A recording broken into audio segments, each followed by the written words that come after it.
مشرق وسطی ایک بار پھر ایسی کشیدگی کی لپیٹ میں آ گیا ہے جو کسی بھی وقت ایک بڑے علاقائی تصادم کی شکل اختیار کر سکتی ہے۔ ایران کی اسلامی انقلابی گارڈ کور یعنی IRGC نے امریکہ کے خلاف بڑا جوابی آپریشن شروع کرتے ہوئے بحرین، کویت اور اردن میں واقع امریکی فوجی اڈوں اور اہم تنصیبات کو ڈرونز اور بیلسٹک میزائلوں سے نشانہ بنانے کا دعویٰ کیا ہے۔ یہ حملے ایسے وقت میں کیے گئے جب گزشتہ 2 راتوں سے امریکی سینٹرل کمانڈ یعنی سینٹ کام ایران کے اندر گہرائی تک ایران کے کئی شہروں پر فضائی حملے کر رہی تھی۔ امریکی فضائی کارروائیوں کے بعد ایران نے اعلان کیا ہے کہ اب جواب میدان جنگ میں دیا جائے گا۔ اسی اعلان کے بعد IRGC نے متعدد ڈرونز اور بیلسٹک میزائل بیک وقت مختلف ممالک میں موجود امریکی اہداف کی طرف داغ دیے ہیں۔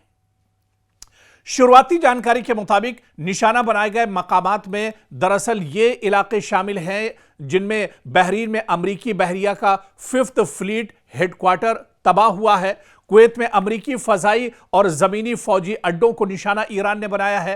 اسی طرح سے اردن میں امریکی فوج کی جو تنصیبات ہیں، انفراسٹرکچر ہے، اس کو ایران نے تباہ و برباد کیا ہے اور ان حملوں میں امریکہ کو بڑا نقصان اٹھانا پڑا ہے۔